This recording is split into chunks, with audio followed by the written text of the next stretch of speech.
colleagues, I'm Councillor Sam Smith. I'm chair of this committee, and I'd like to welcome you all to this meeting of the Children and Families Select Committee that is being broadcast live on YouTube. I've just had thumbs up. Apologies for absence, please, Clark.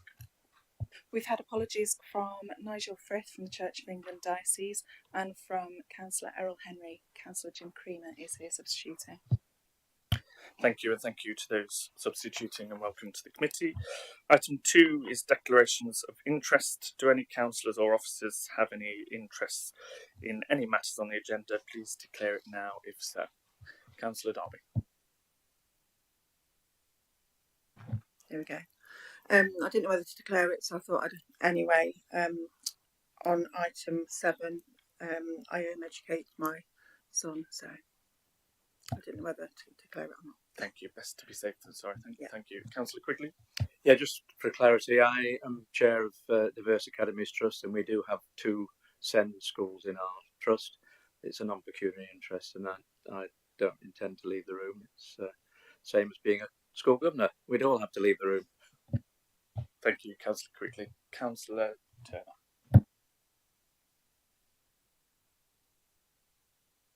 Thank you. I'm also a governor and SEND link, so for item 5. Item 3, minutes of the last meeting. Do we approve of those? Please show if you do. Have you got a question, Councillor Walsh? Yeah, I'm just looking for it. I've just lost it. I wasn't at the last meeting, but I understand that Mr. Peel was supposed to come to the last meeting with a report. Mark Peel was supposed to come to the last meeting with a report with regards to safeguarding. Did that not happen at the last meeting? It's there in the forward plan. I wasn't at the last June meeting. It's not in any of the minutes. I'm assuming that it didn't happen as per the forward plan. No, it's on today's agenda. Though. It's on today's agenda. Any other questions on the minutes? No. Can I have a show of hands for all those in favour of the minutes, please? Thank you. There. Carried. Item 4 is a report on the Nottinghamshire Safeguarding Children Partnership annual report. The independent scrutineer was due to present the report, but is sadly ill. So can I ask Colin Pettigrew in his absence to introduce that report?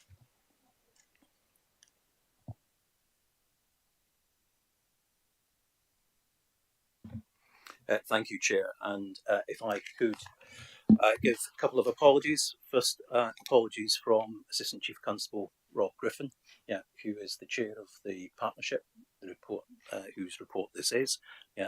Because for operational reasons, he's not able to make this meeting and has asked me to pass on his apologies. He would have wished to have been here. And for other reasons, Dr. Mark Peel has been taken ill towards the end of last week. He was due to be here and had confirmed on Thursday to me that he would be here, but he's not able to be here because of ill health. So I offer his apologies. Having said those 2 things, I am joined by a colleague from the ICB, Nicola Ryan. Nicola is subbing on behalf of the Strategic Leadership Group, representative from the ICB, Rosa Waddingham, who's working out of the region, I think, this week, undertaking a peer review, or an inspection, in another part of the country. So apologies for her too. Having said all of that, one of the things I would want to do in introducing this report is to stress that this isn't a report of Nottinghamshire County Council. It's a report of a partnership that is described in working together, and describes in working together who those 3 partners should be, which is the police, the local authority, a top tier local authority, therefore Nottinghamshire County Council in this regard, and the police. So ICB, the police, and the County Council. The period the report covers is from the 1st of April 2022 to the 31st of March 2023, and there are events within the reports that either predate that or are subsequent to that, have either been covered in previous annual reports or will be covered in future annual reports for that period. The report covers 2 things: the annual report of the 22-23 2022-2023, and then the plan, for the 23-27. That explains. And the report with regards to the annual review, you can see on page 17 of 90, or page of the introduction of the annual report describes its contents, with pages 3 to 7 covering what we said we would do as a partnership, and what we've done and what progress has been made. Pages 8 to 10 of the report, with some coverage of some important work around case reviews, and learning reviews from those, and then the very important multi-agency training offer that the 3 strategic partners put on for kind of a wider partnership group. I'll pause there, Danny. Thank you very much. I wondered if the Deputy Chief Nurse had anything to add to that. No. Thank you. Okay, we'll open it up for questions on the report if there are any. Very quiet.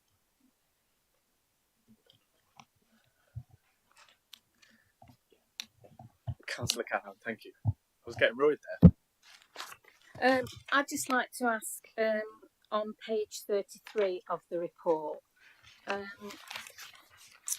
regarding Harlow Academy, I'd like to know what constitutes a thin, because the NHS, the physiotherapy, the speech therapy pulled out of Harlow Academy because what was going on. Obviously, Notts County Council knew, so why wasn't a thin raised? Because quite clearly when the parents contacted Ofsted, a SIN was raised. So I just want some clarification on this report, because I think the report doesn't reflect the seriousness of what took place at Harlow Academy to some of our most vulnerable youngsters. So that's for me, to just get some clarity on that. And if a SIN wasn't raised with the seriousness, then maybe the SINs need looking into. Thank you, Councillor Callahan. Colin. I'll answer that and invite Lawrence, who's responsible for that area, to expand in that case. So the criteria for establishing not a SIN but a rapid review is described in Working Together. There is a subgroup of the strategic leadership group and the partnership that considers those things. That was considered there. That multi-agency group came to a view that it didn't meet the criteria for rapid reviews. We think that's a problem with the policy and the national policy and procedure, because it doesn't refer to institutions but refers to individuals. And we think that's a gap. We fed that back to the national panel. But we also fed back to the national panel. It was our intention to act as if there was a review, and we commissioned an independent review. That independent review reported in June 2023, and will be subject to the annual review of the period 1st of April 2023 to the 31st of March 2024. Lawrence, I don't know whether you want to say anything further. Yes, so the criteria is laid out quite clearly in terms of what constitutes a serious incident notification, in that if a child dies or is seriously harmed. We'd asked off the back of the information that Ofsted presented to us whether they could identify a child who had been seriously harmed, and we could not identify a named child who had been seriously harmed within the description given, and Ofsted did not notify us of a name of a child who had been serious. So in terms of making the serious incident notification, we were unable to, because we hadn't got the information to do it. Arguably, children may have been harmed. I think the question is around the threshold of seriousness, and it's also psychological versus potential physical harm. So it's difficult in terms of meeting that. But what we've done is we have treated the issues regarding Harlow as if a serious incident notification had been made, and in fact we skipped the process of a rapid review. had a direct conversation with National Panel and did a local safeguarding practice review, in essence, asking for an independent author to come in and take a fresh look, both across the response of local services, but also looking at what had happened with what was the Regional Schools Commissioner's Office, which is now the DFE Regional Directors, and Ofsted, because the systems involved are complicated. And I think there was early indications that do not work well together.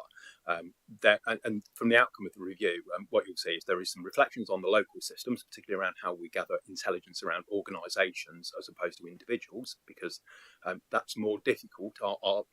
Generally, we focus on harm to individual children and harm caused by individual professionals or volunteers. But within the kind of the systems we were looking at in terms of the inspection and regulation of organisations and the different accountabilities of national bodies working with local bodies, there are things in there that we reflected do not work well. That's contained in the report. And I think if Dr. Mark Peel was here, what he'd be saying is, I've written to the Department for Education and to Ofsted, and I'm continuing to follow up in terms of our recommendations and what action they're taking in response to those. I think to date we have got some information that they're considering, and what we haven't got from the Department for Education or Ofsted is clear action that they are taking in response to our local report. Thank you for that. Do you want to come back? I'd just like to respond. You know, for over 30 odd years working for Notts County Council, social care and in schools, I've never ever come across a school, and I have worked with some schools that have been very challenging, where Ofsted came and within 5 minutes closed that school down. So there obviously was serious issues. Thank you. And I think the seriousness of those issues was reflected both by the partnership, and decision by the partnership, and then on page 33, Mark Peel does reflect that the partnership did see those. Sorry? I'll chair the meeting. Carry on, Colin. Carry on. Sorry, if there was a question, I might have to ask for clarification as to what that question was. So the seriousness was certainly understood by the partnership.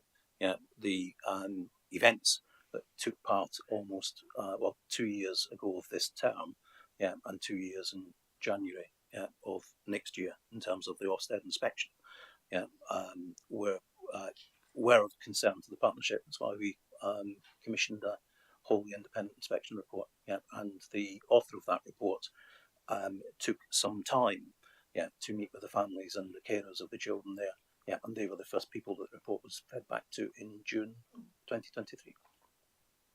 And I'm sorry if I missed the question, Councillor Callahan, but if you want to repeat it, I'll attempt to answer it. I think you did answer the question. Councillor Welsh. I'm not going to talk about Harlow Academy to start off with. I did want to bring up on page page 4 of the 21, if that makes sense, with regards to child sexual exploitation. It's something I tend to raise in this meeting on a regular basis, and yet still as an elected member I don't feel I have enough information that fulfills me with reassurance that we're doing everything possible with regards to protecting children against this exploitation. I know in the past I've asked certain questions as to, are there a particular group of children that are more vulnerable? Is there a particular gender that is more vulnerable? I remember at one point, I think it was about a year ago, we got some data where it was something like 75% of those that identified are girls of 15 years old. And so it's about asking some of those more specific questions with regards to, one, why has this progress only just been making now with regards to child exploitation when it's been brought up on a regular basis, and what reassurances and what kind of briefing can we have within the realms of not crossing barriers with regards to legal reasons. What kind of information can we get with regards to this that reassures us as elected members that there aren't certain groups of children that are being exploited more in certain areas of the county. And I say this because we wouldn't want something to happen here that's happened elsewhere. And at this moment in time, as I said, every time this comes up on a report, I raise it and I'm given an answer, and then I go away and I don't feel reassured. So maybe there's nothing you can tell me that's going to reassure me more about what we do and how we identify and how we track and what's going. I do quite a lot of work on this on a national level, and I know, for example, children in care are particularly vulnerable with regards to the exploitation. So it's just, do we as a council know that kind of information, working with the police, working with multi-agency teams, or not? Is it something you privately know? Is there any information that can be shared? So that's my first question. My other point then goes on to with regards to safer sleeping for children and babies. There is on page 23 quite a few paragraphs there, and it's interesting to see that not at any point in that paragraph is health visitors mentioned. And actually, what is absolutely critical with regards to safer sleeping, if health visitors and that first appointment that they make with children when a baby is born, when they visit that house and they look at where that baby is sleeping and what those are, which is why I was saying it's so important to have that face-to-face appointment. So if we are serious about safer sleeping and all of those issues, and we're talking about the cost of living affecting that, I think we need to have a bit more emphasis on health visitors and how you're working with health visitors with regards to that, and the healthy family. I can't see the healthy families programme in here either, which are they're the people that contact me about safer sleeping. So I think we need to be more specific with regards to that, as who's actually going to carry that out with parents. And I think you're right when you say about the cost of living, when people can't put their heating on. There'll be babies in cold houses this winter, and we've got to have a real drive in that, and that's going to mean you're working with health visitors to safeguard those vulnerable children. And I don't know as well if you're not linking up with how you're going to link up with food banks, because as you probably know, food banks across Nottinghamshire also give out heating cards for families. So there's something about giving heating, those families that are coming in with children and babies, maybe identified by these support workers at the food bank, how we're working with that and collectively working with that. And then if I can just go on to Harlow Academy, although my colleague Anne Callaghan seems to have covered. Councillor Welsh, if I may just interrupt, can we ask to answer those two questions first and then come back to Harlow, just because people's notepads will be running out. Health visits first, Deputy Chief Nurse. So health visitors are part of obviously the discharge team. So when a child's discharged from maternity services, they're referred to the health visitor. It does reference in here actually that it does say that on discharge from maternity services in the early days and weeks and months, that children are obviously seen by health services, and the safer sleep messages throughout that message from birth to 2-3 years old, so that does continue. I think there's not a specific reference that does say health visitors and family teams, but actually it is implicit sort of in the description. This is, sorry, just to be clear, this is a public document, and I think it's really important that we are explicit with regards to the role of a health visitor plays with regards to safe sleeping. Because my experience of a parent, as it is for all parents across Nottinghamshire, it is health visitors that they see with regards to safer sleeping. It's them that they speak to, and that's who do it first. And it's not in here. And I think with regards to the Healthy Families Team contract, as it's currently under discussion, it's really important that it does go in documents like that, because it is a massive safeguarding issue, and they have a safeguarding role, and that's really important. We can note that for future reports as well. Colin? If I may, Chair, and to Councillor Welsh, one of the local child safeguarding practice reviews was with regards to safer sleeping, and one of the key areas of learning from that review was some key areas learning from the review included stressing safe sleeping is an issue for services broader than health, visiting and midwifery. Yeah, and the learning from that review is that if we only leave it to health visitors and midwives to raise the profile of regard to safer sleeping, we'll miss opportunities of reaching families and communicating that message. Of course, I'm sure that our health visitors within our Healthy Families programme absolutely prioritise this area of work. But there's other opportunities for other professionals going into families to raise that as well. Thank you. Just Colin, is it you and your colleagues again on child exploitation, or is it Lawrence? I'm going to introduce Lawrence to talk to that. In the previous World of Children and Young Families Committee, the committee received reports twice a year on child sexual exploitation. That was as a consequence of the concerns that had been raised at Rotherham and other local authorities some years ago. That report brought the data, and I suspect that's the report that Councillor Welch is perhaps referring to some time ago. And I'll ask Lawrence how we manage that in the world of Cabinet. Thank you, Lawrence. Thank you. So the reference in the report itself is around criminal exploitation, but actually I think the important thing is that we're trying to draw together the strands of all forms of child exploitation into a single place, and I'll return to that in a minute. We continue to write an annual report on children missing and exploitation, which goes to the lead member and is published, and I guess would be something that could be picked up through scrutiny in greater detail if that was wanted, and certainly we could bring that forward. There's quite a lot happening in the exploitation place.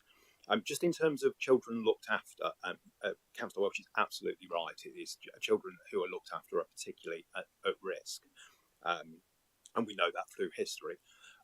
Following our corporate parenting panel, we have a meeting each quarter, and we have a private meeting where each individual case of our own looked after children is gone through in detail in terms of any kind of allegations and exploitations, so that members can see through with the looked after children who we're corporate parents for, that those allegations are seen through to the point of conclusion, and the members have a chance therefore to see that and make sure they are happy and challenge actually the outcomes, whether they be an outcome around disruption, around the services to individual children, around police investigations and in fact court action in some cases. So we do all of that.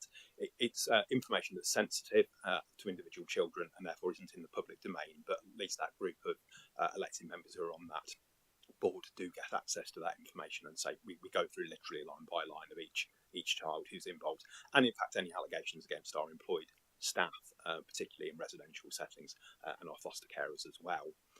Similarly, there is a body of intelligence that the police produce in terms of analysis around exploitation. Unfortunately, a lot of that can't be shared because it is sensitive as intelligence. I think what we need is reassurance through the Safeguarding Partnership that the right bodies, in terms of particularly cross-authority, because of course the city sits in the middle, so this crossover in terms of what we're doing is massively important in terms of working with the city and not having these false boundaries. So we do have cross-authority groups meeting and looking at that intelligence and planning. And similarly, what we have is neighbourhood disruption groups run by the police. So where there are particular issues, sometimes there are investigations and prosecutions, but there's also disruption of activity as well to try and identify particular risks, and where you can't police your way out of everything, but sometimes you can provide enough disruption to stop those things happening. So they're happening as well.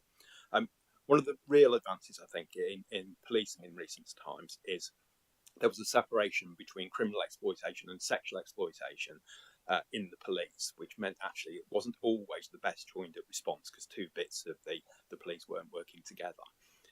There's been a change in policing terms, and they've now got what they call care teams, which are child abuse, something and exploitation. But basically what they've done is they put all the exploitation together in terms of one policing team. That means in terms of the local authority and our social work services, our youth work services, we've got a real opportunity now to join all that together. So it's in its infancy, but I think in terms of a multi-agency response to exploitation more widely and our ability to put all our resources together and to really focus, given that the police have got it in one place, we're now talking around what social work and youth work input will go directly into those teams. We've got a real chance to take it forward. forward. So there's a lot going on. There's certainly no complacency around it. There are some limitations to what we can share, but we do put some information into the public domain that's available for scrutiny. And I think there's quite a lot we could do to bring that back and probably provide more reassurance. But if you'd like a briefing offline as well about some of the things perhaps we couldn't do in this forum, but might be able to tell you about, we'd be really happy to do that as well. Thank you for that, Lawrence. And as part of the recommendations of this report, we'll add on that report gets circulated once it's published. Councillor Welsh, you had another question on Harlow. Can I just say I really welcome the joined up thinking, because I think actually a lot of the criminal exploitation often leads to child sexual exploitation, and if you get the first bit, you can often prevent the next bit. I'm preaching to the preacher, the converted, I think. With regards to Harlow Academy, I've actually met with some parents. Some parents asked to meet with me, and they have told me some accounts of what happened, and they are parental accounts, and people can make whatever they want of it. But what those kids went through was horrendous, utterly horrendous. So there is an issue with regards to how do we listen to parents better, and how do we collate that information to go into an organisation, because it went on for far too long. And as Anne said, didn't quite work in education for as long as what Anne did, but I've never known Ofsted to go in and virtually shut down a school straight away because they've walked in and seen how bad it is. So the question I have is, how many complaints were made directly to the county council, and at what point does the county council sit down and say, we've had 2 complaints, we've had 3 complaints, we've had 4 complaints, or perhaps we should be visiting the school? Because obviously Ofsted went in and saw as soon as they went in. Did we visit the school? Did we go into the school when we received a complaint about safeguarding? Did anybody go in? Did anybody meet anybody from the trust? All of those things. Now, I'm not asking you necessarily to answer these questions now, but what I am saying is, are we reassured that in the future, if 2 people make a safeguarding or 1 person makes a safeguarding complaint, that we as a local authority, I'm not talking about national processes, we have a safeguarding liability as a local authority. What are we going to do in the future? And also, what are we doing now with regards to those parents and those children that have suffered this? And I will say it was abuse, some of it was abuse, it was awful. What are we doing to support these families and these children going forward? Because as Councillor Callaghan said, surely alarm bells would start ringing when the NHS pulled out their speech and language and their physiotherapy services from that school because of a culture of bullying in the school and because they'd raised safeguarding issues. And yet we still didn't. Did we go into the school when that happened? Did we find out why they were pulling out those services? We knew about it, and I didn't know about it, but as a county council. So all these questions are going round our heads, and I think as elected members, really, all of us, because we've all got safeguarding responsibilities, need some reassurance that if a child is left in its wheelchair all day, having restricted movement on an ongoing basis when they should be having physiotherapy and having movement, and it's now caused long-term complications, if that is happening in a school in Nottinghamshire, we need to be doing something about that. And last but certainly not least, and Councillor Tracy Taylor may disagree with me on this, but I actually think that there should be some elected member on this board, just like there is in Derbyshire, just like there is in Salford. I really think if it would be great to have you looking at me thinking, I just think it would, because for an accountability for elected members to know what is happening, I really do think that would be a good idea. And if Councillor Tracy Taylor doesn't do it, then sure one of somebody else on this committee would be more than willing to sit on that safeguarding partnership. Thank you, Colin. The safeguarding partnership exists in a number of levels. Yeah, there is a need for a strategic leadership group meeting, which has been agreed through kind of governance arrangements. Yeah, and there is elected member representation on the governance arrangements of that partnership. With regards to the reference to the Harlow, what I think Councillor Welsh has asked around chronology, who knew what when, what was done, did someone go in to visit the school, how were parents and carers supported, what's happened subsequently, etc., is all subject to a report in the public domain that was published on June of this year. Yeah, and as I said, that report was shared with all of the parents and carers that attended Harlow.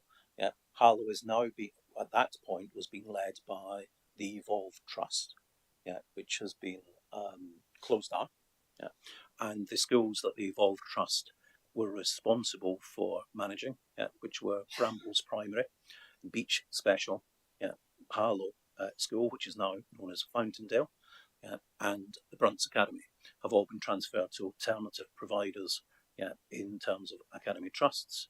I'm delighted that Fountaindale has been led by Nexus Multi-Academy Trust, and Nexus have done a remarkable job, in my view, since the time that they've been officially responsible, but have been working in the background to lead that school from very early days of January 2022.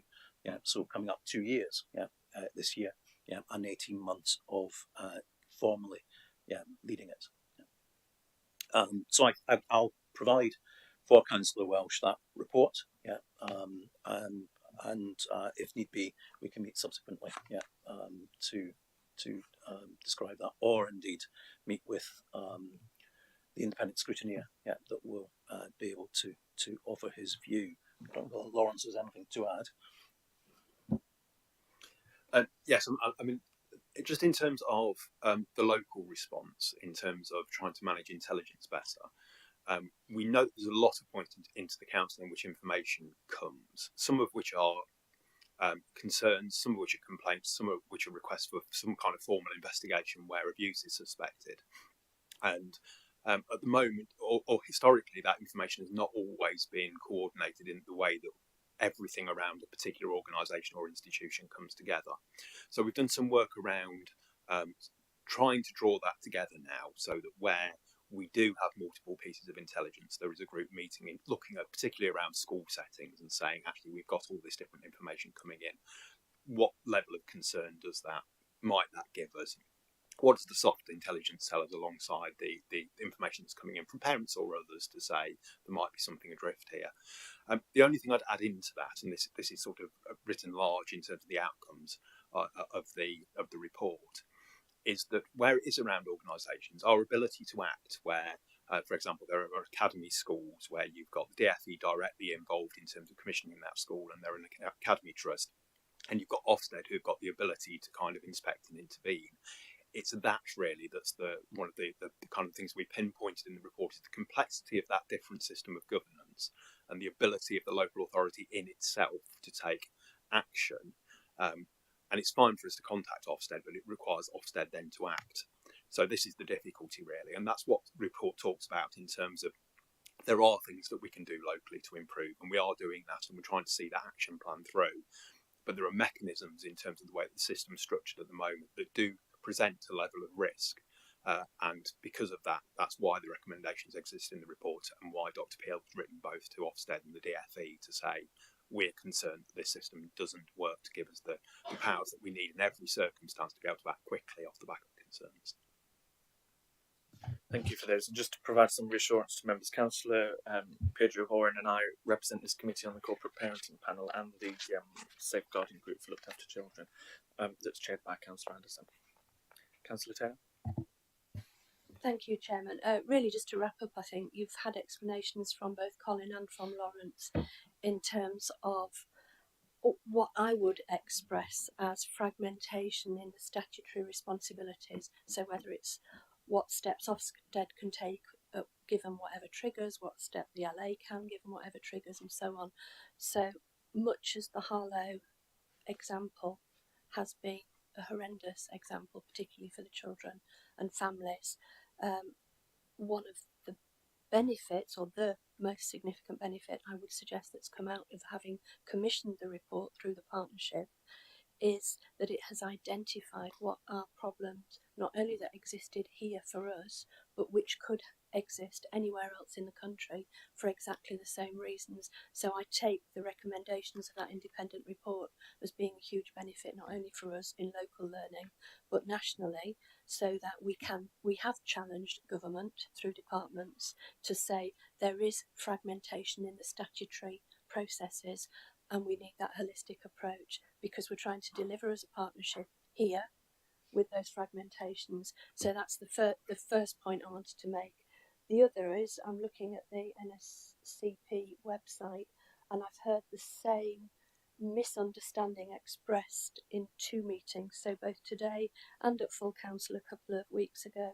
I would refer panel member or committee members to the document to have a look at the structures within the NSCP, the governing structures, so Strategic Leadership Group, Safeguarding Children Partnership Forum, Safeguarding Assurance and Improvement Group, Learning and Workforce Development Group, and Child Safeguarding Practice Review Group.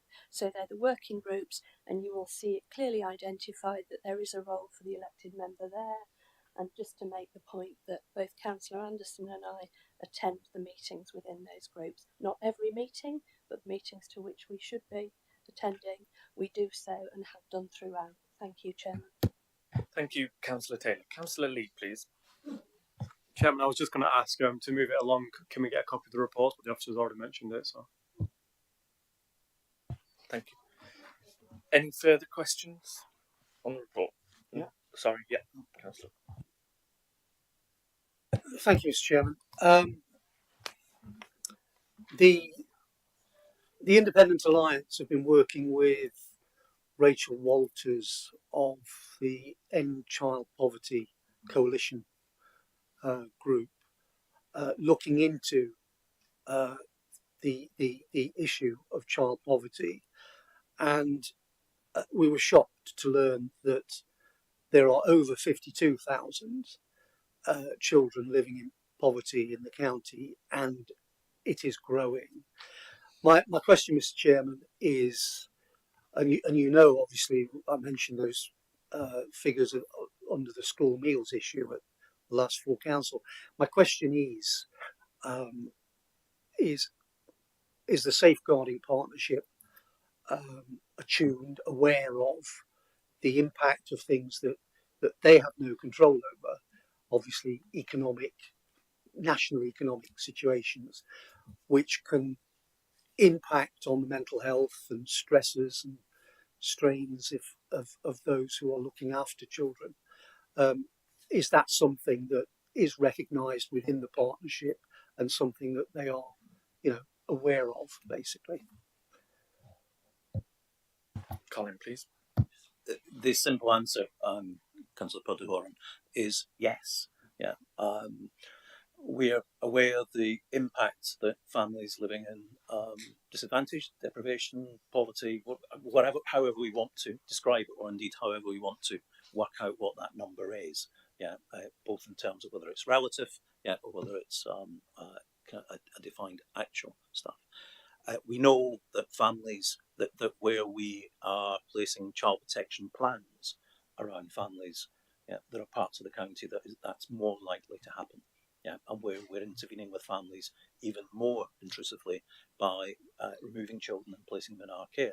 We know also kind of what areas those involve. Yeah, I'll express a personal view, yeah, as well as a professional view. It can't be right that in 2023, yeah, you're 8 times more likely to be brought into care if you happen to have a Mansfield postcode than a Rushcliffe postcode.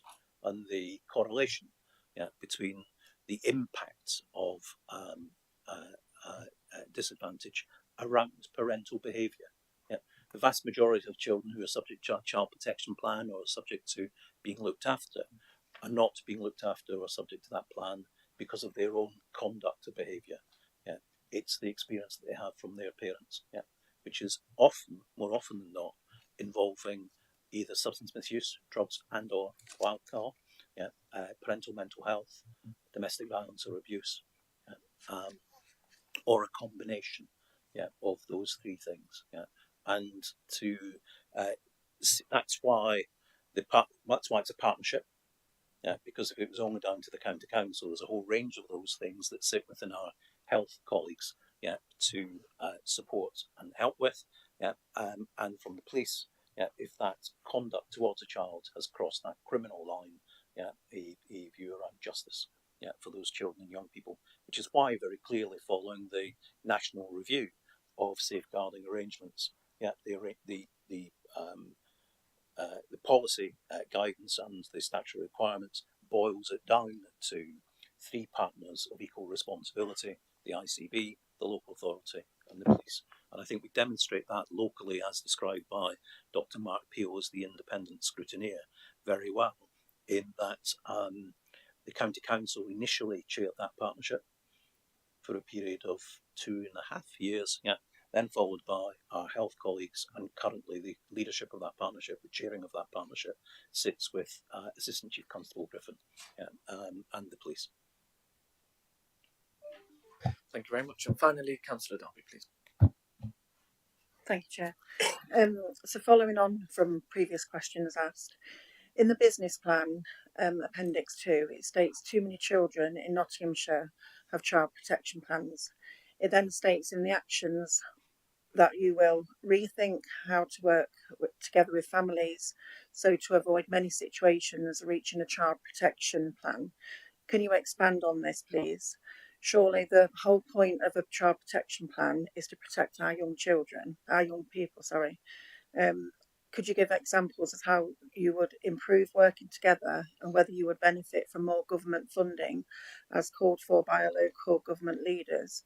Would you agree with me that the issue is not the number of the child protection plans, but actually the lack of resources? Thank you. Councillor Taylor. If I may, and it could be that officers want to come in. I think it's a misunderstanding of what's being said here, Debbie. I think we're talking about a joined-up focus on early help and support. So it's across all of the partners. So in my notes, when I was reading through this, I've put still needs right support, right time. It can't be just a numbers game. So if that gives you any idea of how I'm thinking. So this isn't about saying, well, we've got 100, we want that down to 50, so we're not going to do it. If you can support families and children at an earlier stage of them showing need, and that need being identified, why ever let them get to a point of crisis? And crisis can be relatively low level or extreme. Why let them get to the point that you are trying to go through all the processes that create child protection plans if you can help them before they ever get, let's call it, into the formal system?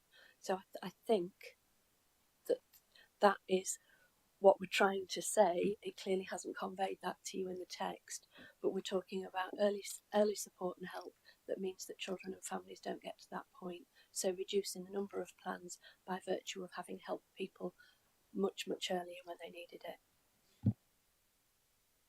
That makes sense. Do officers have anything further to add? No? Okay. Thank you very much. Over to Martin for the recommendations from our discussion. So I've got 4. So let me know if there's anything else you'd like to add at the end when I've read them out. So firstly, that the Nottinghamshire Safeguarding Children Partnerships Annual Report 2022-23 noted that the annual report 2023-24 be presented at the October 2024 meeting of the committee. Thirdly, that the most recent report on child exploitation be circulated to members of the Children and Family Select Committee. And finally, that the independent report on the Harlow Academy be circulated to members of the Children and Family Select Committee. Is there anything else? Councillor Ash, go on. Only because I didn't hear the first one, and I'm really sorry, Martin. So just that we're noting the report. Yeah. Okay. Thank you. I'll move those recommendations. I think they've captured the discussion. Do I have a seconder, please? Thank you. All those in favour of those recommendations, please show. Are you voting at the back?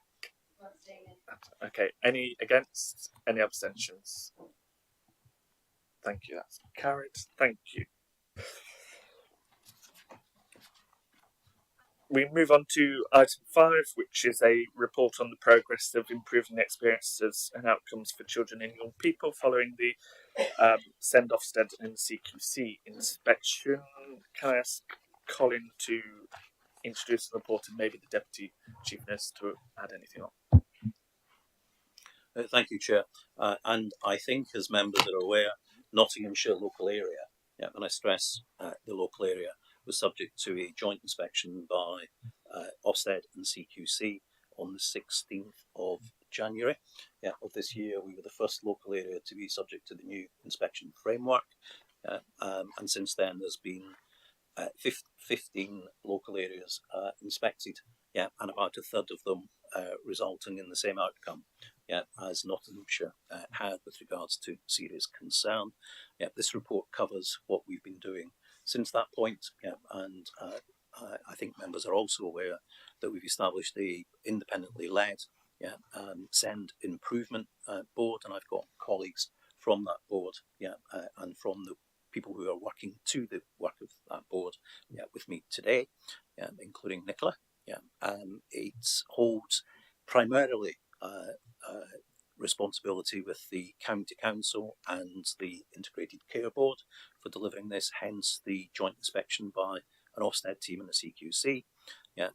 The Improvement Board is led by and chaired by Dame Christine Lenahan, who is accepted, I think, as one of the, I was going to say national, indeed international leading lights in this field.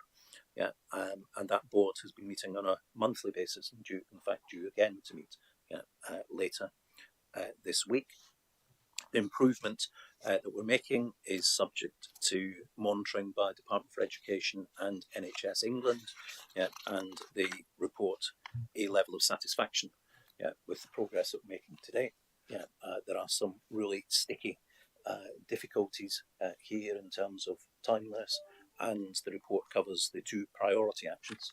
It's priority actions in this framework that place a local area into that third category of serious concerns. It's two areas. One predominantly, but not entirely, about the timeliness of education, health and care plans. It's been taking too long to achieve those within the guidance of 20 weeks. And then priority action 2, access to therapies, predominantly but not entirely, provided by our NHS colleagues and provider folk, and then 4 additional areas for improvement, which in many ways enable the first 2 priority actions to be done. So something around governance, something around data. I'll pause there, if I may. I don't know whether Nicola has anything to add. Nicola is the sponsor for priority action 2. One with Peter. And priority action 2, Lawrence leads with a colleague from health called Karen Fawkes. Thank you. So as Colin's outlined, obviously this is a joint inspection with CQC and Ofsted. From the ICB's perspective, particularly around priority action 2, we're looking at all commissioned services across our acute providers, which are Nottingham University Hospitals, Doncaster and Bassett Law Hospitals and Sherwood Forest Hospitals. So looking at what our current waiting times are. We know that there's long waits for children, so we're looking at how we can resource that differently and deliver some of the services differently to what we've traditionally provided. And we're also working closely with Nottinghamshire Healthcare Trust to provide both community services across Nottinghamshire and also mental health services for children and young people. Again, within mental health services, we know there are significant challenges around some of the service delivery and access time. So again, there's quite a lot of work happening.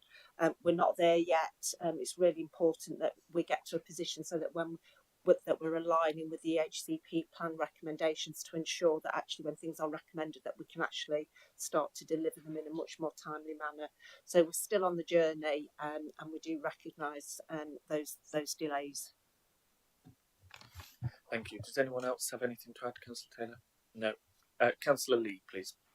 Chairman, thank you. As you know, I sit on the Chairman of Governance and Ethics, and we're regularly getting appeals against this council at the moment on this issue and us not being able to provide certain things. We keep being told it's historic, and the question I always ask is, when is historic going to stop, and when are we going to catch up?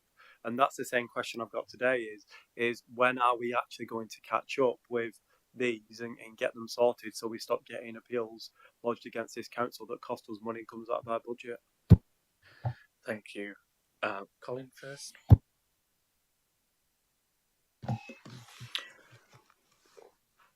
I guess that depends upon what the definition of catch up is. If catch up is that every single application for an education, health and care plan is done within 20 weeks, I suspect, and I'm to be absolutely honest with members, we're waiting a long time. If you're one of those families, so I'm presenting here today that we've made significant progress in terms of our timeliness, and that indeed is the case. But if you're one of those families that's had to wait too long, it's no comfort that you're in a smaller cohort of families that are having to wait too long. Doesn't make any difference to your child at all, actually. But there are some systemic challenges to that, not least of all, with regards to the process requires the sign-off of education psychologists. There's a national shortage of people to do that sign-off, and we're in a competitive market to try and secure as many education psychologists either in the permanent establishment of our provision, or indeed through recruiting agency staff that do it on a daily basis. And that's a very kind of challenging field. We have never had more, as a sector, this is, I'm not just speaking about Nottinghamshire, there has never been more money spent on special educational needs and disability, and yet never more complaints and dissatisfaction with the system. Central government recognises that the system isn't working, which is why it's subject to reform.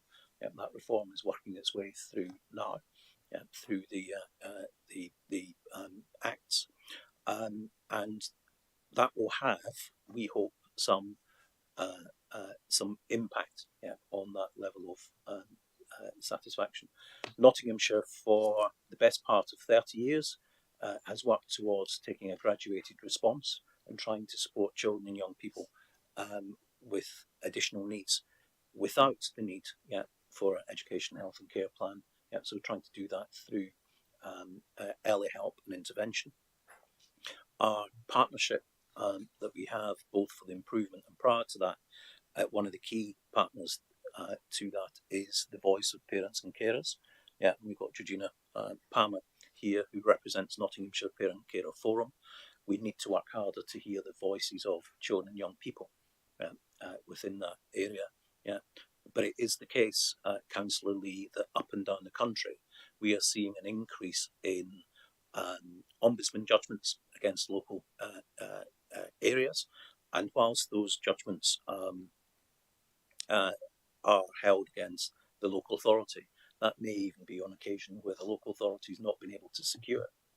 So if we identify within an education, health and care plan the need for a child to receive speech and language therapy, if our health provider is not able to provide that, it's the local authority that is held to account for the NHS provider not being able to provide that in a timely way. So I think if Councillor Lee's asking when will governance and ethics stop receiving notification that we've had a ombudsman charge against us, I don't think that is going to be any time soon, actually, because there is clearly a process being undertaken within the sector. Thank you for that answer. Councillor Lee, you wanted to come back? Chairman, I appreciate that. If it's the case that we're going to keep getting judgments made against us, then is it? And we roughly know, we can work out roughly what they're going to be. Is it the time to start having a look at increasing the budgets? If we know there's going to be lodged against us, and we know that it's going to be a percentage of our income or whatever that's going to be, is it time that we start having a look at, is it not worthwhile putting that money into the services? And I completely get what you're saying, because during COVID we had a judgment made against us where we were found of not being able to supply hydrotherapy. Well, nobody was doing hydrotherapy during COVID, so I get what you mean, and I have complete sympathy for you that sometimes we're expected to do things that we just can't provide, and it's our fault. I get that. However, if we are going to see more judgments, if we've seen in governance ethics, it's proven that we are seeing more judgments made against us, is it time that we start putting more money into the service? And obviously that isn't my place, but is it something that scrutiny should be looking at? I think to answer that, I think scrutiny recognised that EHCPs and the process that families go through to get those was something that we needed to look at. We did look at that. We launched a working review, and recommendations are going to be presented to Cabinet on the back of that review, which is the next agenda item. I don't think it's a thing to do with money. It's the capacity with the EdgeSite team, which are difficult to recruit. But I'll come to Colin. When this very week, marks my 8th year with Nottinghamshire County Council. When I joined, the budget for SEND, which is funded through the dedicated school grant high needs block, was £58 million. £58 million. This year the budget is £114 million. That illustrates that we have never invested more in this area, and yet there is still such a level of dissatisfaction with the system. Kent County Council continues to receive high levels of ombudsman judgments against them, with a level of dissatisfaction. It's forecast, I think I'm right in saying, and if I'm not, it's going to be £10 million-ish either way. They're forecasting to overspend by £180 million for special educational needs and disability. Their overspend of their budget is larger than Nottinghamshire County Council's entire budget. Thank you, James, please. Thank you, Chair. First of all, I just wanted to thank all the officers and healthcare professionals involved in the response to the inspections. A lot of work gone into that, and I do really appreciate it. And feeding back from colleagues within education settings, they appreciate it as well. And Colin's partly answered some of the questions I was going to raise around educational psychology. I was pleased to see there is a plan over 3 years to increase by 9 FTE posts, but it does say it's being developed, so I think it would be useful to understand what that means. Understand, of course, that there aren't many of them around, but is being developed seemed a little bit vague. And pleased to see you've been able to procure extra agency EPs. Is that to the level equivalent to the 9 you're hoping to recruit over time, or to what level have you increased the overall provision? Because it did say that 30 additional assessments per month to deal with the backlog, which makes it sound like we may not keep getting ahead of the game if that's how we're doing.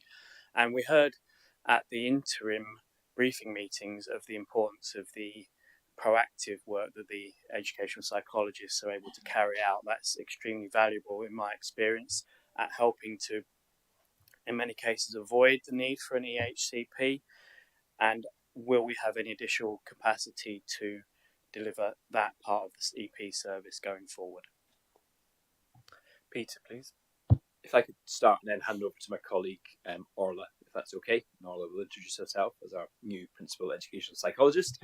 There was a number of questions there, James. I'm going to try and remember them as we go through. In terms of the capacity of the educational psychology service, totally agree with what you've said, and it's heartening to hear that about the benefits of the inclusive focus and the early intervention work that educational psychologists bring to both education settings and the benefits that have for children and their families.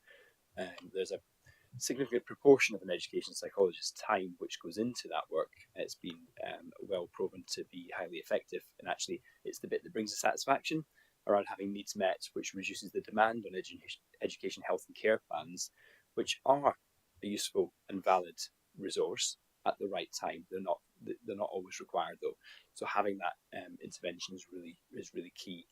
When we talk about the plan being developed for additional capacity, it's more than developed. It's been signed off and approved as a plan by Councillor Taylor as the portfolio of the cabinet member for this area, and we are recruiting additional educational psychologists on a permanent basis within the establishment over a 3-year period, to the number of 3 each year.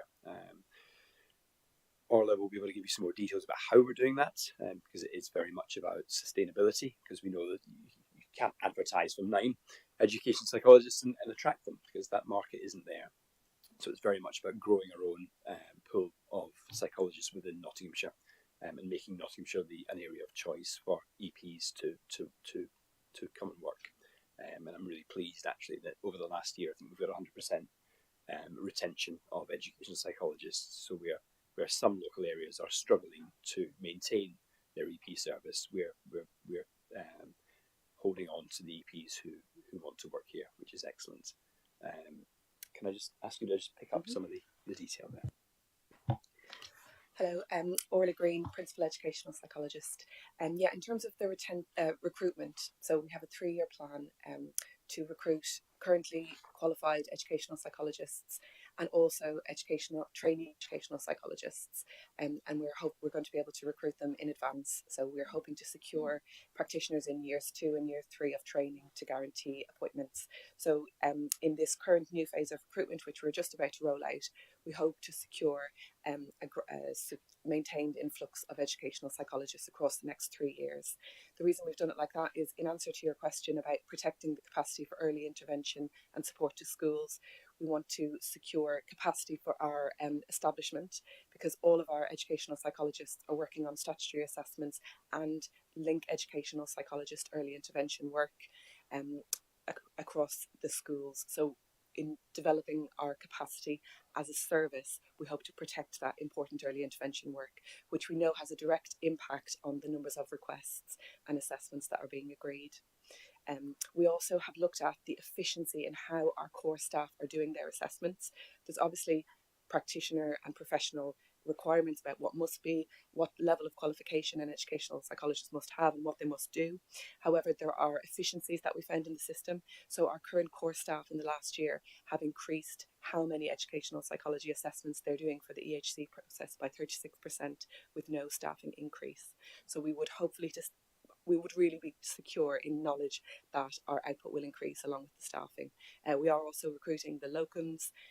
We're working with 2 agencies, and we're learning from local partners who unfortunately, especially regionally, have similar waiting lists, educational psychology service partners, but we're learning the lessons of those who have been successful in how they've organised and mobilised their locums, and we're hoping that we will continue to be unique in our retention of our educational psychologists. So our 100% retention this year is quite rare. We're also fully staffed, which is also quite rare compared to our regional colleagues. So we're trying to build the capacity of the service with assistant and trainee educational psychologists who can support with the work of the education, health and care plan assessments, even though they can't do the final sign-off that our educational psychologists can who are qualified. Thank you very much. Councillor Callaghan, please. I'd like to say that we've seen a significant rise in EHCPs by families, due in part to actually not having early intervention by services. And these families are then going into crisis. Lots of children with SEND are being threatened with part-time education, alternative provision, or being excluded. So some parents are resorting to an EHCP, whereas actually if they'd have got their needs met, we wouldn't be where we are today. And it's again looking at your CAMS and the abysmal small steps that we had in place that was not meeting the needs of families. And I know we've gone on from that now, but that's where your backlog's still coming from. And again, getting that trust from parents that actually the needs of my child will be met without the threat of exclusion, because unfortunately I know that a lot of children are on part-time timetables because for the majority schools can't manage these children and give them what they need. So I think we need to be looking at services again and how we manage them so that we don't get into crisis and help these families at that point. Thank you. If I may, sorry. Councillor Callahan, I think that that's really helpful reminder. In fact, it's really timely as well. Georgina Palmer, as a parent representative and the forum lead for the Nottinghamshire Parent and Carer Forum, is working with the County Council currently to do a review into part-time timetables for children with SEND, to really get underneath the skin of what are the issues and challenges and what can be done differently, and really understand that. So there's a piece of work active right now which speaks exactly to that. I think the other thing that is probably worth noting is in some of the internal changes in response to the inspection, and we're trialling a new post within the EHC process of an education pathway officer, who will be the first point of contact with a parent or carer to try and support them in terms of why they feel an education health and care plan is what they need, and to see where the opportunity is to put the right intervention in place, which may or may not lead to an EHCP, but it certainly is about listening to the voice of a parent and carer around the issues they're having with their child and the support that they may or may not be receiving. So yeah, thank you. Councillor Callahan?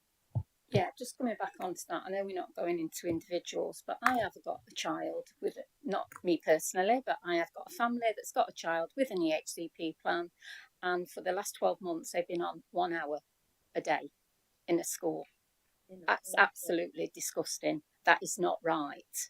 And this parent is beyond breaking point. Thank you. I'm happy to pick up the details outside of this. Okay. Thank you very much. Councillor Creamer, please. Thank you.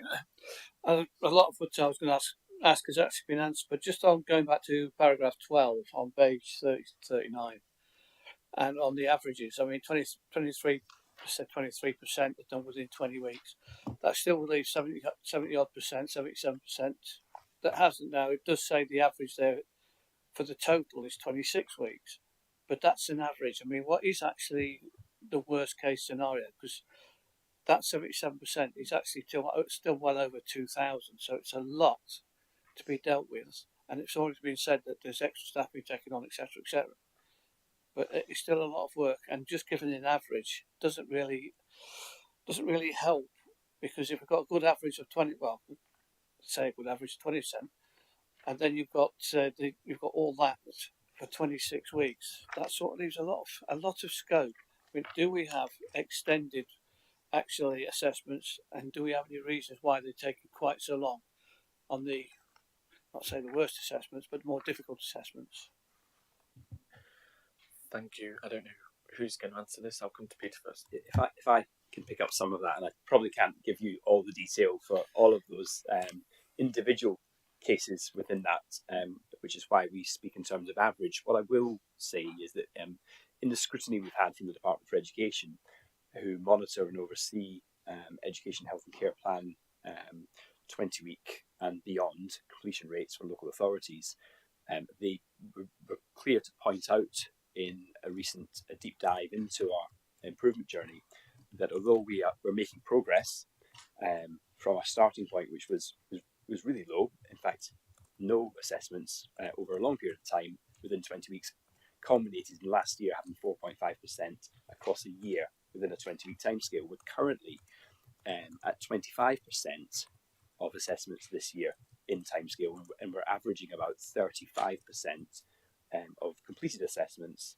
each month being within 20 weeks. So we're showing significant improvement in that, and that's thanks to both the additional staffing, revised processes that have been put in place by education psychologists, and a real concerted effort. And one of the benchmarks that the Department for Education are really clear on using in terms of monitoring this is the number of assessments that are overdue by 30 to 51 weeks, and the number of assessments that are overdue by 52 weeks and beyond. And that's a number that they're seeing rise in some local areas, which shows children and young people waiting for that assessment a year beyond the 20 weeks. And we have no children in those scenarios within Nottinghamshire. And they're very keen to point out that that's actually a real positive here, and they're seeing that as, in terms of our comparison with other areas, as showing that we are actually managing this well. Yeah. Thank you. Thank you. Councillor Welsh, please. Yes, thank you for all the information so far. I won't repeat what's already been said by colleagues across here with regards to time limits, with regards to CPs. I just wanted to talk a little bit about additional information that might really be useful for this committee, and what level of information you can give us with regards to some of the data sets around EHCPs that seems to be missing from this report. So, for example, how many autistic children, how many people, we've got some percentages in here. I can't see any actual, how many is 23.19% in actual real terms with regards to how many children, what it's before, because what Councillor Lee raised with regards to that backlog, I think it's really important for us to understand where we are with regards to this. My own personal interpretation of what is going on in SEND, I don't think it is particularly different. The challenges, aren't different to what is going on in the rest of the country. There aren't enough educational psychologists. It's a government report that came out in June that looked into educational psychologists and the impact that it is having on them, and more people are leaving the profession than coming into the profession at the moment, and that's a worry for SEND across the country. So there's those data sets that I think we should be seeing as a scrutiny committee with regards to who, where, and what are those needs, because it's really difficult to assess how successful we are and where we're going with regards to this without knowing that information. And then I will go on to ask some questions again, the data sets with regards to health as well. So we have kind of anecdotal stuff told to us by parents with regards to how long it's taken for their child to reach to access speech and language therapy, how long it's taking for them to reach mental health services. So how long is it really taking, and how many children is actually that affecting in Nottinghamshire? Because I've been told only this morning to someone at the school gate that they've been waiting 6 months for their child to have speech and language therapy, something that was identified over 18 months ago by the school staff. That's a long time for a child that's in a critical years of their education to wait for that speech and language therapy. Similarly with mental health support, the criteria for getting that help with regards to mental health support, children and young people having to wait longer and longer and longer and longer. And I think in order to be open and transparent, not just with us as elected members, but with the people of Nottinghamshire, I think we owe it to say there is a problem here, and what are we going to do about it? And I don't think it stops with this county council, and I don't think it stops with this health trust. I think there's some things that need to happen across the country in order to sort this issue. I really, really do believe that. And I do believe there are people in this county council that are working very, very hard to rectify this. I do believe that.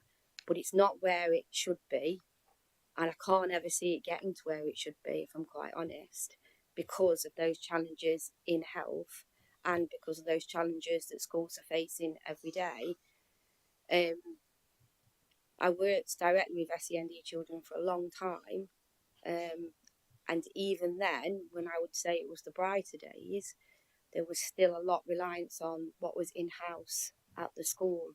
And I think some of those resources in schools aren't there anymore. So vulnerable children are becoming more vulnerable, and that's a worry for me. But I think there's a whole data set here that is missing from this report.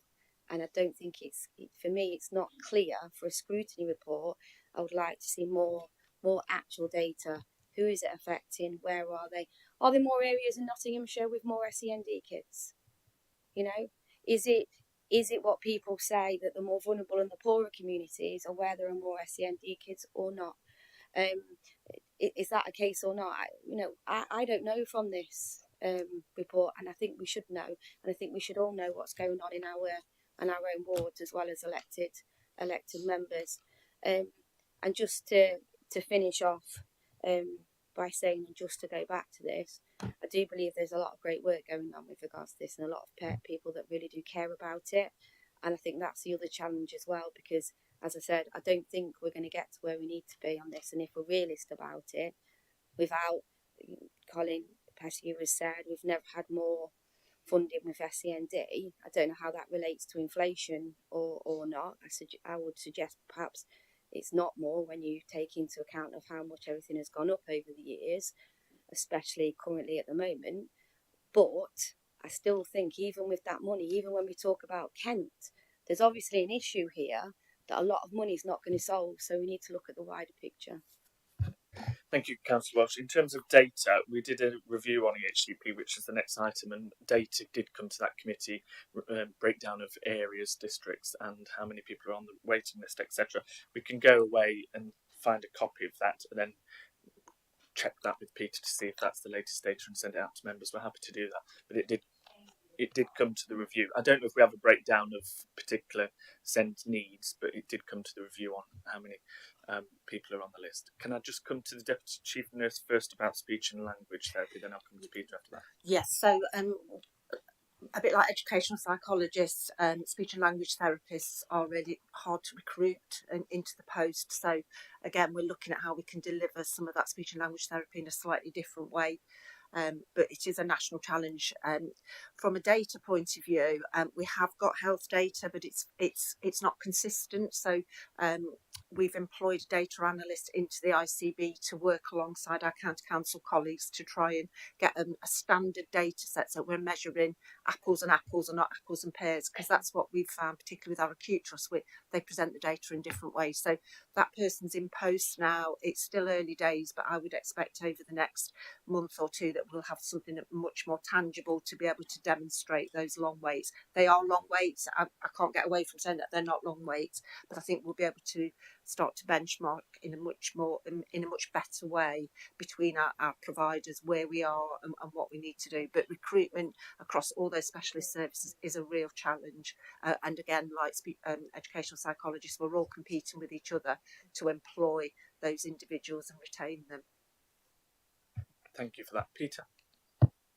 Yeah, thank you, Chair.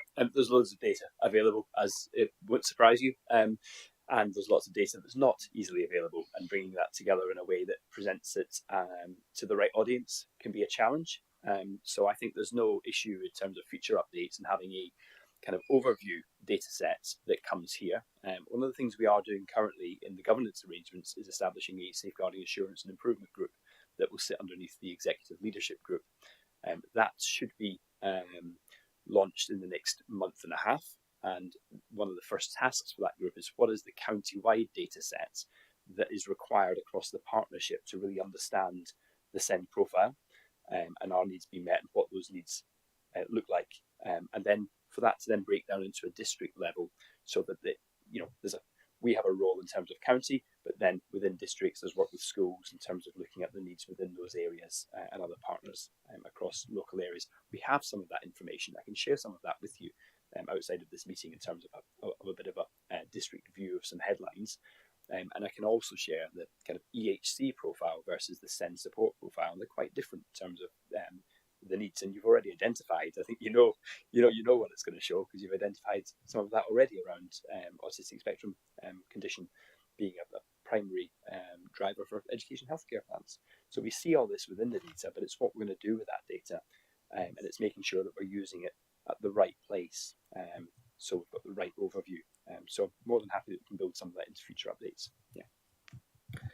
Thank you for that, Councillor Perger-Horan, and then Councillor Bailey, please. Thank you, Mr. Chairman.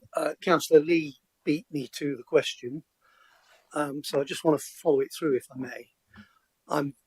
I very much appreciate the answer that Mr. Pettigrew gave the committee, and I absolutely sympathise with his frustration that local authorities are being penalised, perhaps unfairly, in some cases by the local ombudsman.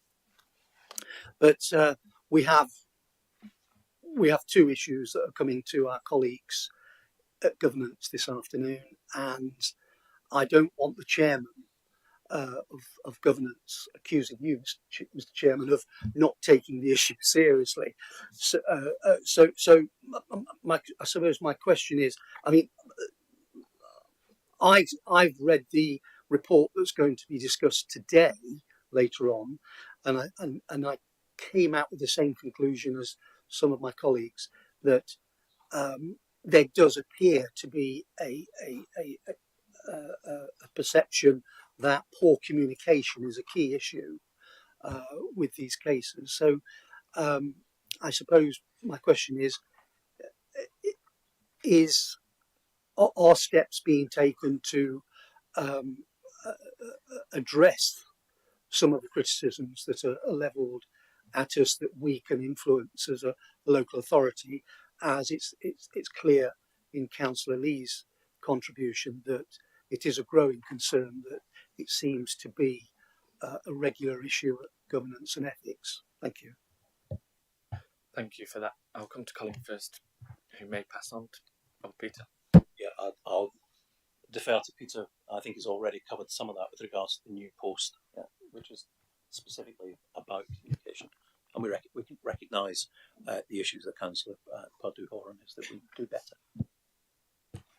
Thank you. Yeah, and I'm sure that there'll be more details discussed in the Governance and Ethics Committee, where the group manager responsible for the service will be able to give some concrete examples about that communication and how that's improving.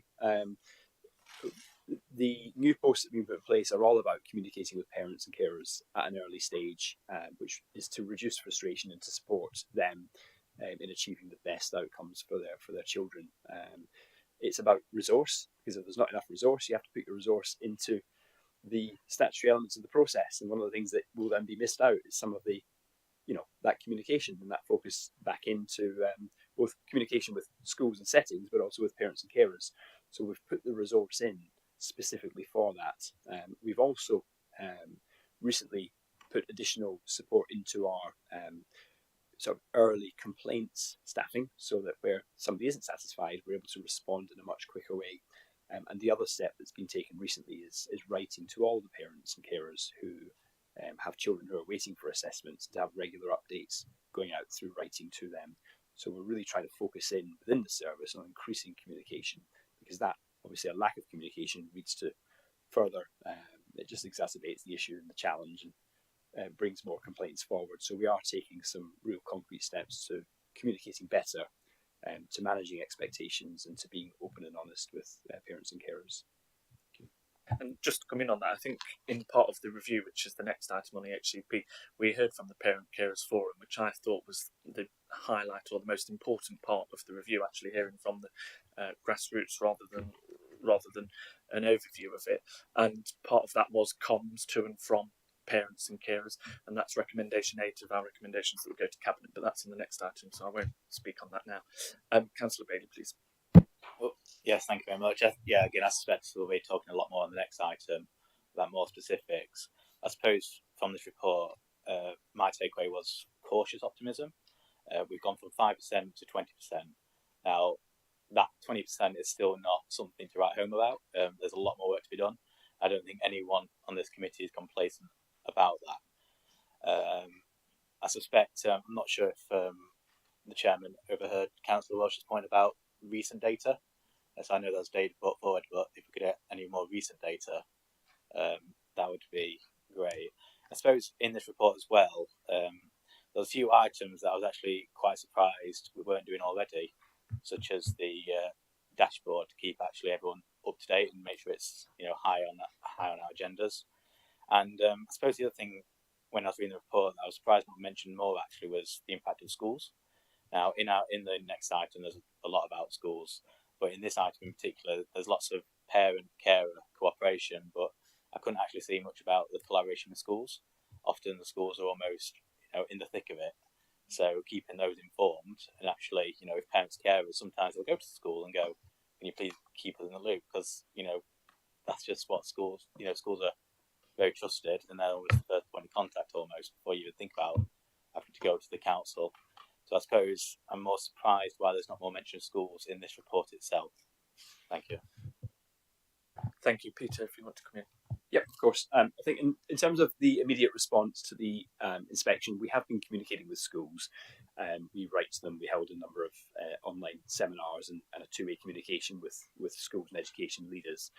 And we're continuing to keep that engagement up. I think schools are almost more critical than local authority services in terms of meeting the needs of children, both identifying and meeting the needs at the earliest opportunity, because they've got that interface both with children and their parents and carers that we won't have as running services.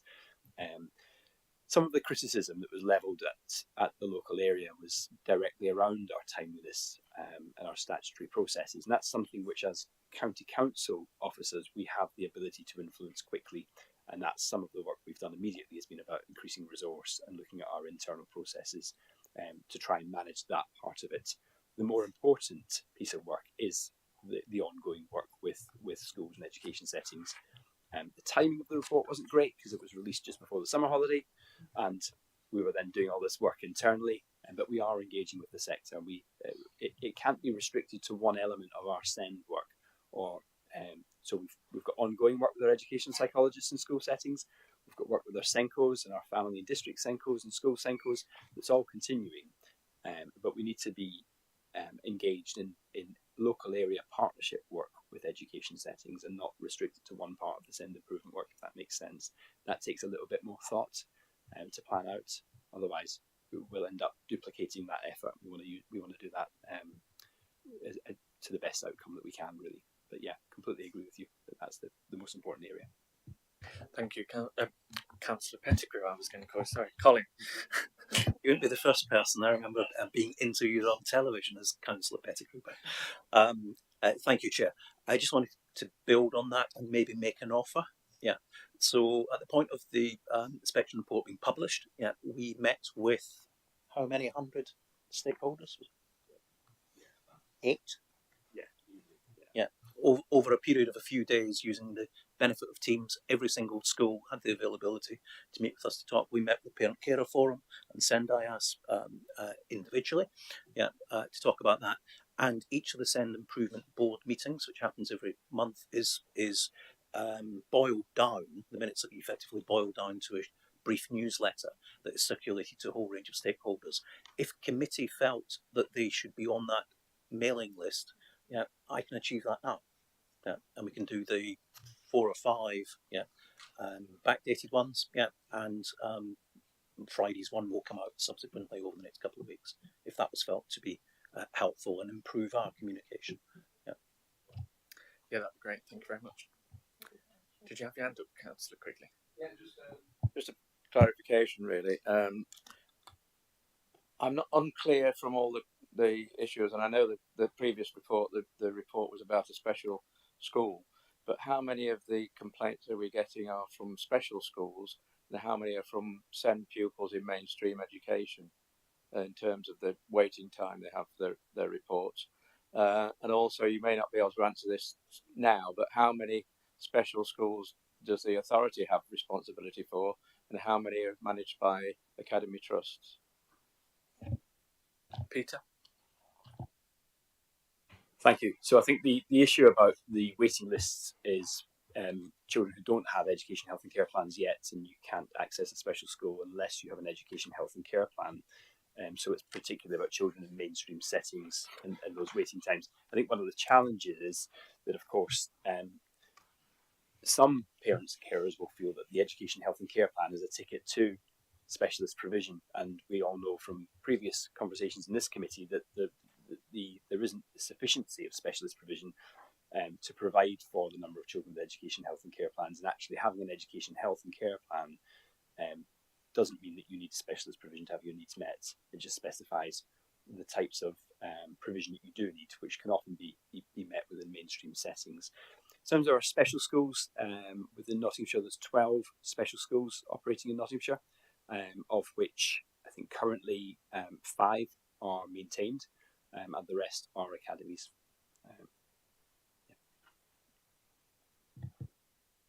Colin, if I may make the point, we think we've got 16,000 children with special educational needs and disabilities in Nottinghamshire. About 4,000 of those have got education, health and care plans. There's another 4,000 that have got additional support. And there's a number of children that actually, although having a identified need, don't necessarily need any additional support from that. The vast majority of children with a special educational need and disability are educated in mainstream schools. And so that should be, because all children, wherever possible, should have the opportunity to attend their local school, unless their needs are as such, that would be not detrimental. That would be detrimental to them. And I think that's something that, as a policy position, like this council and its partners have held, can adhere to it for generations, actually. Thank you very much, colleagues. I will now come to Martin to read out any recommendations that you have got from that discussion. So firstly, the report we noted. Secondly, that a further progress report on the implementation of the SEND Improvement Plan be received at the December 2023 meeting of the Children and Family Select Committee. That further information on the EHC profile and the SEND profile of children and young people across Nottingham should be circulated to members of the committee. That further information around EHCP applications and plans based on geographical location be circulated to members of the committee. That the previous bulletins of the work of the SEND Partnership Improvement Board be circulated to members, and that future bulletins on the work of the SEND Improvement Partnership Board be circulated to members when available. Marvellous, thank you. I move those recommendations. Do I have a second, please? Thank you. All those in favour of the recommendations, please show. Thank you. That was unanimous. Thank you very much. We now move on to item 6, which builds on the back of item 5, which is our outcome to the review of EHCPs. Can I just, in moving the recommendations, can I thank all those that took part in that review from officer level and member level, but particularly the Parent and Carers Forum, because as I said in the last item, I really do think that was the most the item that we got out the most, actually hearing from those on the ground who are facing the process. So thank you for your input there. We did, as a committee, highlight that the HCP process was something we would like to scrutinise further and put forward recommendations of how we can improve that. We came up with that prior to the Ofsted inspection. I did, from the chair, take the decision to delay the working group so that, because Ofsted came in from the voting for the review to actually doing the review, and I thought it was really important that we do actually wait for the review to be published, so you've got the latest information in front of you to see what the real situation was of the day that we carried out the review, which we did. So that's why we are where we are. There are 12 recommendations that will go forward to Cabinet. Those recommendations are in your agenda pack, and there is a nice summary of those towards the end on page 60, which I move to go to Cabinet. Do I have a seconder for the recommendation, please? Thank you. I will now open it up to debate regarding the report that's in front of you. Any questions on the report? No? Okay, we'll move to the vote. All those in favour of those recommendations going to Cabinet, please show. Any abstentions? Any against? Thank you. I'll present those to the next Cabinet, but they'll likely get noted, and then the Cabinet after that respond, which the response will be forwarded to members, won't it? Yeah. Marvellous, thank you. Item 7 is the proposed reviews regarding elective home education and secondary school place planning. The scopes of those are in your agenda pack, and I move the recommendation as detailed in the report. Can I have a seconder, please? Thank you. Any questions or comments on those reviews? Can I, just before I bring you in, Councillor Darby, if every member of this committee is entitled to attend, if you can't attend, somebody from your group can sub for you. So it's important that members do take part because recommendations get put forward to Cabinet. Councillor Darby, please. Thank you, Chair. I would like to join this group as we have opted as a family to pursue elective home education for one of our children. I feel I can add a valuable personal perspective to this group. I'd also like this group to look at some of the reasons why parents choose to home educate their children at home, because I felt that I had no choice, and I would like to investigate as to whether other parents feel the same as how I did. Thank you. You are most welcome to take part in the review. Any member of this committee is entitled to do that. And I think one of the key lines of inquiry is reasons parents consider that removing from school. So yeah, personal experiences, you will have more information than we do. So yes, absolutely. Any other comments or questions? No. Can we move to the vote then on starting those reviews? All those in favour, please show. Any abstentions? Any against? That was unanimous. Thank you very much.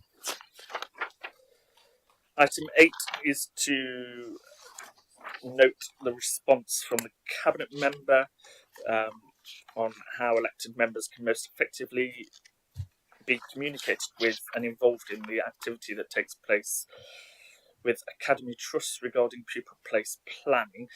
You've got the response in your agenda.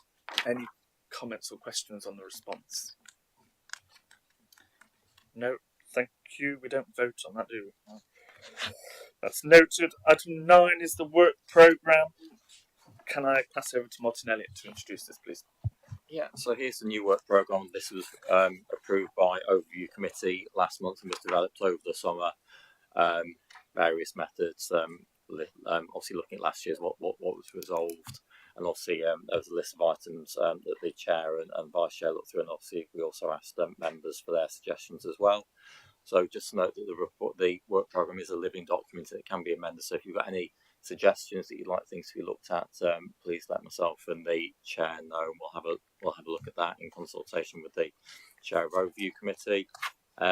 So it's just there to note and vote on, please. Thank you very much. Just to make members aware, school readiness was mentioned in this meeting, particularly around health visitors. I've asked that the Health Scrutiny Committee pick that up. I asked for that a few months ago, and I've communicated that back to officers again last week, and members of this committee, once that review starts, will be entitled to attend those reviews with Health Scrutiny. So that sit in their world. Any questions or comments on the work programme? Councillor Callaghan? Yeah, on page 24, I know it's in the work programme, but would it be possible to have this on the next meeting regarding the review of the MASH and the 9 recommendations? That it is on the work programme, but I just wondered if it could be brought in at a time or.